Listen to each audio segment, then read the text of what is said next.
comments, okay? Or you can follow up afterwards. Mr. Buckel?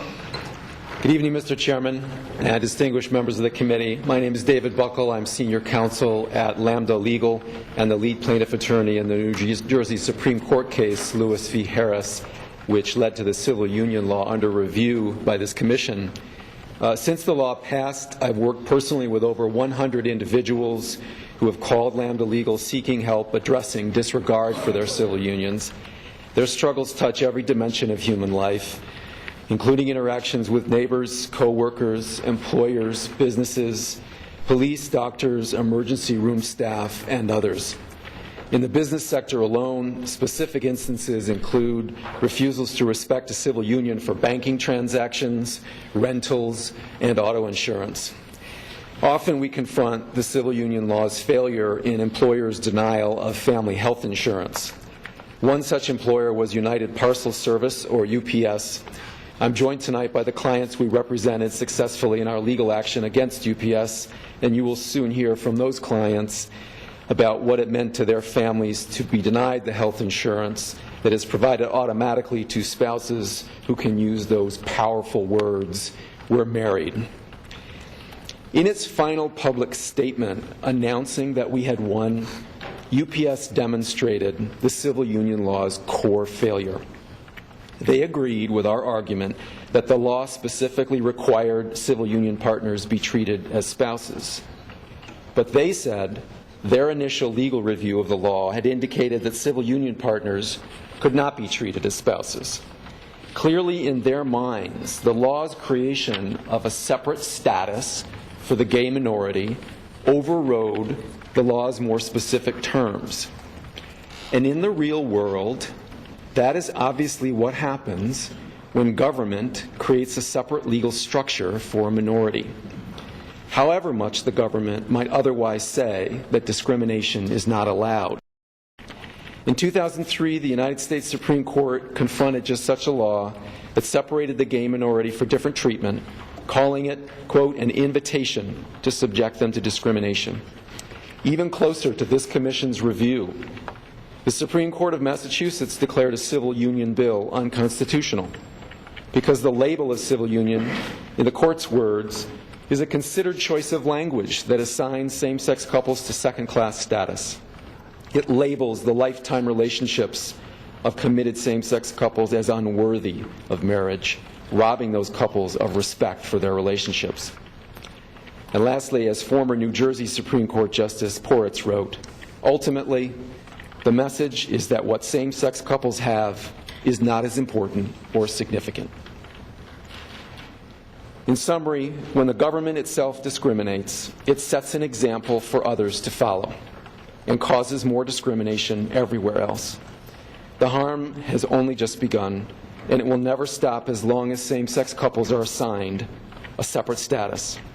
The New Jersey legislature should end the escalating harm it created with the civil union law by ending discrimination in marriage. Thank you for this opportunity.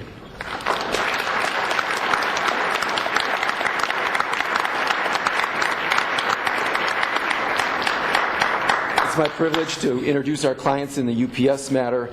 First, you'll hear from Heather Arand, and then Tom Walton and Norman Davis. Hi, my name is Heather Arand, and my partner Nikki Brazier, who's at home with our children, works for UPS. We were recently represented by Lambda Legal when UPS refused to respect our civil union and provide health insurance benefits like they do married couples.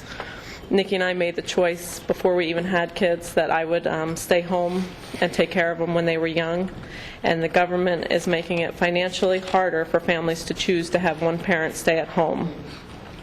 Because the state of New Jersey treated my family differently than a married couple, UPS had an easy excuse to follow suit. With the civil union law, the legislature did solve some problems that it had created for families like mine by the ban on marriage, but it is still giving everyone an excuse to treat us differently. That's a huge problem, and as a mom, I'm very worried what it means for my 3 children as they grow up in a family that the government says can be treated differently. A newly married couple doesn't have to fight for their legal status. If civil unions were truly equal to marriage, we would not have to fight either. But that's what we had to do, and in the end, Governor Corzine weighed in on the matter. While we are immensely grateful for his support and interest in our struggle, we wish that instead of signing one letter to help just us, the governor would sign one bill, a marriage bill, and help thousands of couples around the state. I understand that my testimony here tonight will be provided to the members of the legislature, and I'd like to pose two questions to them. First, look into your heart and honestly answer. Which would you choose if you had to, a marriage or a civil union? And second, there's almost 20,000 same-sex couples throughout the state. Can you look at them and say that their relationship is less worthy than yours? Thank you for this opportunity to speak on an issue that so deeply affects my family.